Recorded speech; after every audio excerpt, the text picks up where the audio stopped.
Hi everyone, welcome to this special session on energy demand reduction. I'm Kalyani, Head of Sustainability at OES. I'm passionate about making sustainability simple, practical, and joyful for everyday living. I have along with me Prajwala. Hi everyone, I'm Prajwala. I'm Assistant Manager in Sustainability. Together, we will guide you through a journey of conscious living, exploring how we can reduce our energy demand at home through better design, daily habits, and re embracing our traditional practices that work with nature. Let's talk about energy conservation. At Antharam, energy conservation is just not about saving money, it's about a way of life. It reflects our values of reducing our ecological footprint and living in harmony with planet.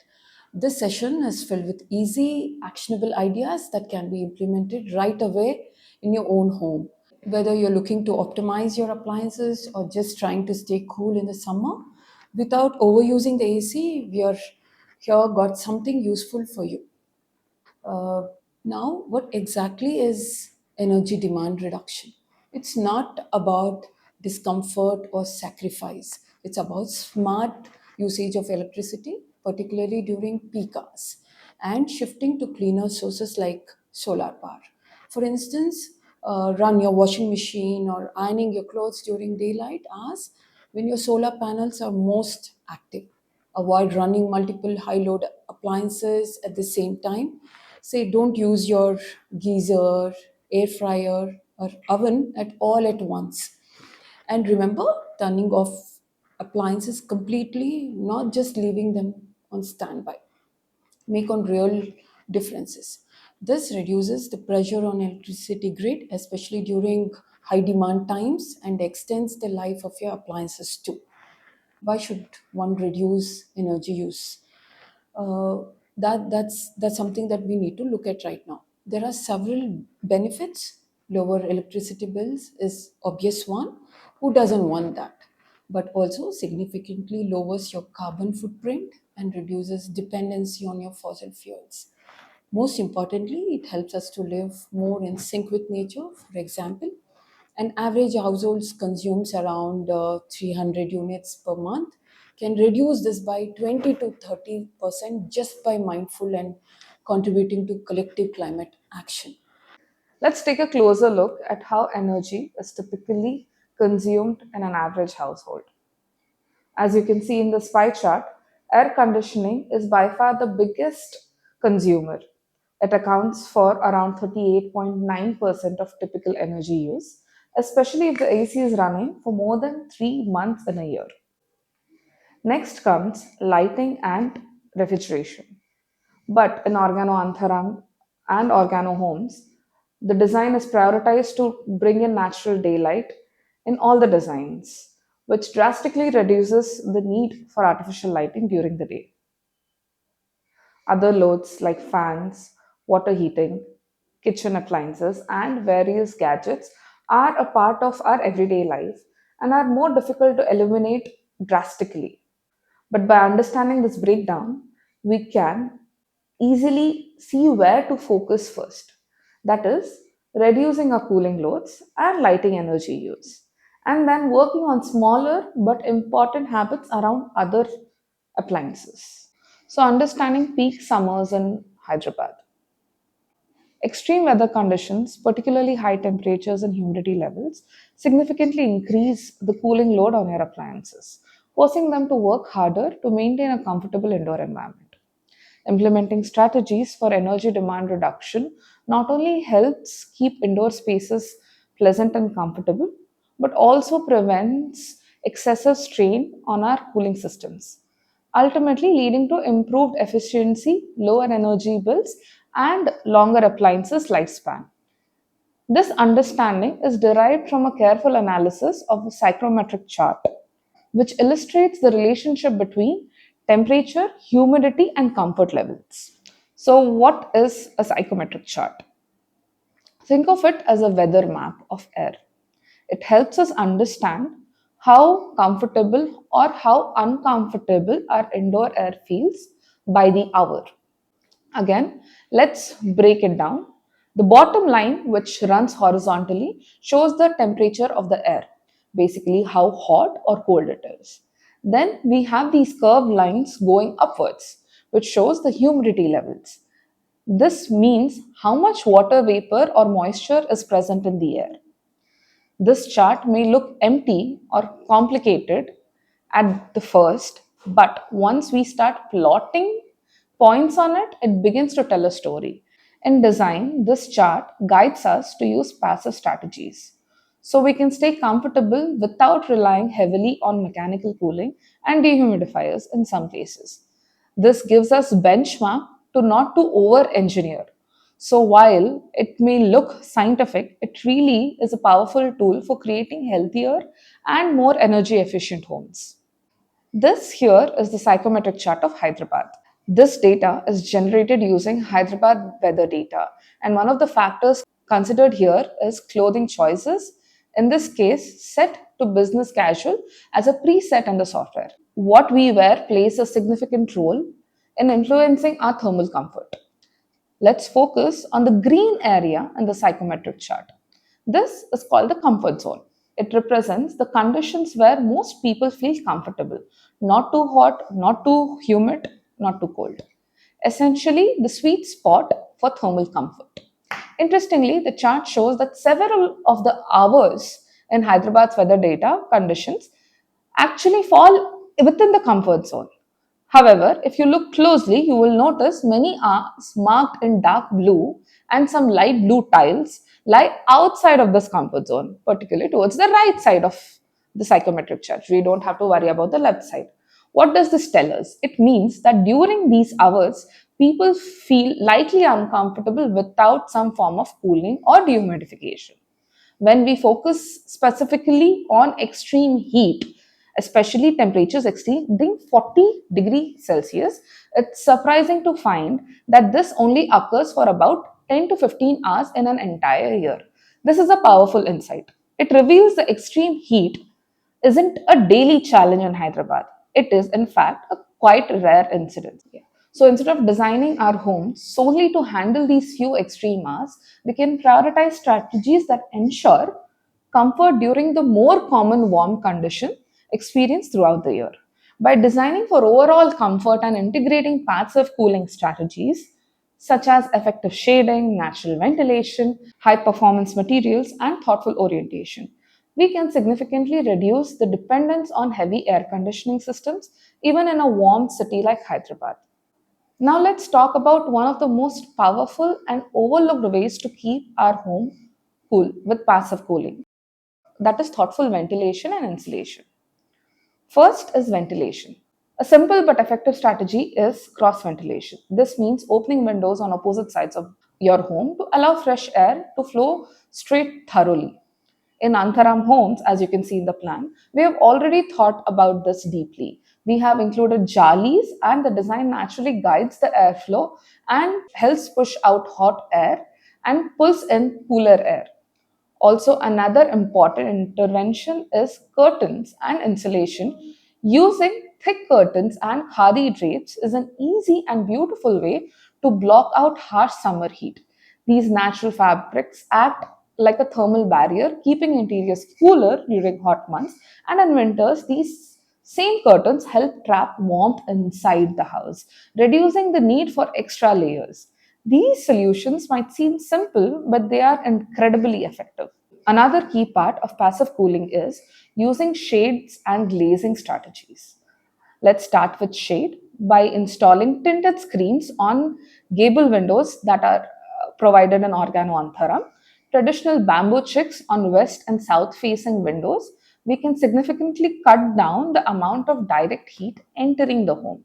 The west and south side of the house usually get strongest and hottest sun, especially in the afternoon. These shading elements act like a protective shield, stopping the intense heat before it even touches your walls or glazing surfaces in your interior spaces.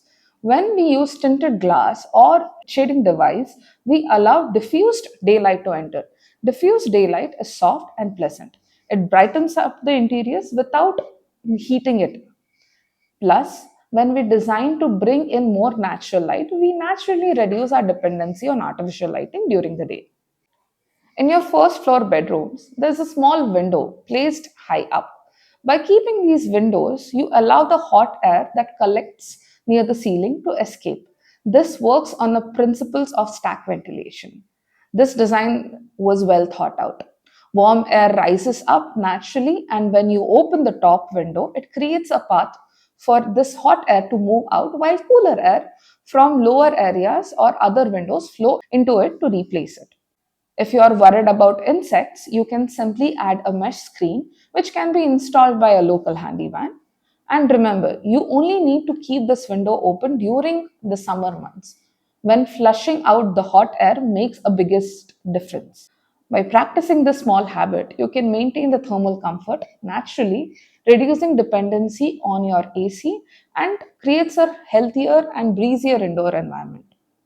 Also important, passive cooling through indoor plants. Indoor plants like areca palm, aloe vera, money plant, or ferns by the windows help keep your interiors naturally cool.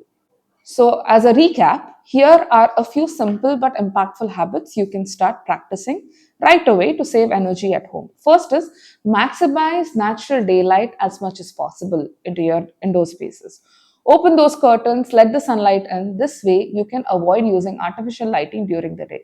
Next is turn off devices completely at the plug point. Many devices keep using small amounts of power even when they are on standby. This is called phantom energy use. Another important tip is choose 5-star rated appliances. This is very important, especially for refrigerators, fans, and air conditioning. These are much more efficient and can reduce your electricity bills significantly over time. For your outdoor spaces, you can also switch to solar powered landscape lighting, which are available on Amazon. It's a great way to keep your garden and pathways beautifully lit without adding to your power bill. And finally, when it's festival time, think about using solar powered decorative lights. You can celebrate joyfully while staying eco friendly. All these small changes add up, making your home lighter on the environment and on your wallet. When it comes to cooling, a few smart habits can make a big difference for your comfort and your electricity bill. Start by setting your AC to 24 to 26 degrees Celsius. This is the sweet spot for comfort, remember from the psychometric chart. And this helps save energy, especially in Hyderabad's climate. Also, use ceiling fans along with your AC. This helps circulate the cool air better and actually reduce your long need for AC. If your AC has a smart thermostat, make sure to use it. It can automatically adjust cooling cycles to keep your room comfortable without wasting energy. Regular maintenance is crucial too. Cleaning your AC filters periodically to ensure they run efficiently and don't consume extra power. In your kitchen and bathroom, use exhaust fans. This helps improve excess humidity and stops heat and moisture trapping, ultimately reducing the cooling loads.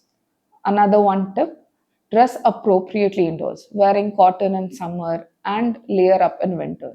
When we dress for the season, we rely less on artificial heating and cooling. In summers, try to avoid heavy quilts or comforters during naps or at nights. Light bedding is enough and helps you stay comfortable naturally. Lastly, remember to close the blinds or curtains on west facing windows, especially from 12 p.m. to 4 p.m. This simple action can significantly cut down the amount of heat entering your indoor spaces. All these habits together help you stay comfortable, reduce energy use, and create a healthier indoor environment. Moving to the kitchen, cooking smart can save a lot of energy. Use pressure cookers to reduce gas and electricity use. Always cover pots while cooking to retain heat. Appliances form the backbone of a modern lifestyle, but not all are created equal. Whenever possible, choose BE's 5-star rated appliances, whether it's your fridge, washing machine, fan, or air conditioner. These ratings are government certified indicators of energy efficiency. Cook during cooler hours of the day and group cooking tasks together. Also, organize your kitchen to minimize unnecessary movement and heat buildup. A well organized kitchen isn't just efficient, it's climate friendly too. Laundry and ironing. For laundry and ironing, wash always full loads only and avoid the dryer. The sun is a free and abundant dryer. Batch your ironing, do it in a daytime when solar power is abundant. Set up your laundry area near your balcony or window. Naturally integrate sun drying into your routine.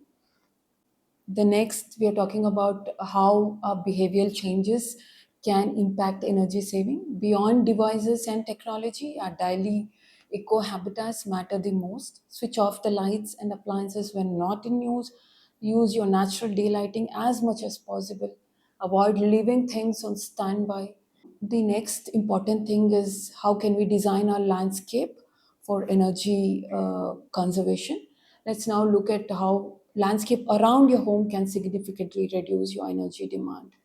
uh, Thoughtful planting not only beautifies your space, it cools also. Shading creepers on west southwest walls help lower indoor heat. Dense vegetation and buffer zones in garden create cooler microclimates, reducing the ambient temperature by several degrees. Uh, there are deciduous plants that can be planted. Those that shed leaves in winter helps balance sunlight throughout the season, providing shade in summer and letting the light in winter. You can also use turf grass, green ground covers, and trellised creepers that reduce heat reflection from paved surfaces. A standalone lily pond in the garden can provide evaporative cooling, making the space naturally more comfortable. Flowering shrubs placed outside windows act as insulation. They filter sunlight, reduce heat gain inside, and attract a lot of pollinators. And for walkways, placing tall areca plants, palms on planters on both the sides provides shade and improves air quality while enhancing the aesthetic experience of your home environment. Together, these landscape strategies help you reduce your cooling load indoors and create a calm green buffer between your home and the heat outside. Let's talk about traditional practices that still work even today. Traditional practices have stood the test of time for a reason. Storing water in a clay pots, wearing cotton clothing, sleeping on straw mats, using bamboo blinds. All this reduce our dependency on modern energy consumption devices. These are low tech, low cost, and highly effective ways for energy conservation. Now, what is it that mindsets and habits that one has to look at? Move from instant comfort to deliberate comfort. Ask yourself, what is the least energy intensive way to feel better right now? Make your energy use visible. Check your meter weekly. Track your bills. Celebrate when you reduce. Involve your whole family, including children, domestic staff. Make it fun by assigning energy steward roles. Embrace seasonal living, cook early in the summer, enjoy sun in the winter. Maintain your appliances regularly, own fewer gadgets, create a culture where you collectively share your wisdom on a community of WhatsApp groups or monthly circles. In conclusion, let your home be a quiet revolution. In community like especially Antaram, we have over 182 homes. Small individual actions like switching off a geyser or cleaning an AC filter can lead to thousands of units of electricity saved every year. That's tons of carbon dioxide avoided just by making small intentional choices. Together, we can make uh, Organo Antharam a national model for climate resilient, energy efficient, community led living. Thank you so much for joining us today, and let's make a conscious living a joyful and a shared journey. This isn't just energy conservation, this is climate action, made personal, practical, and powerful. Let's create homes that nurture us and the planet at the same time.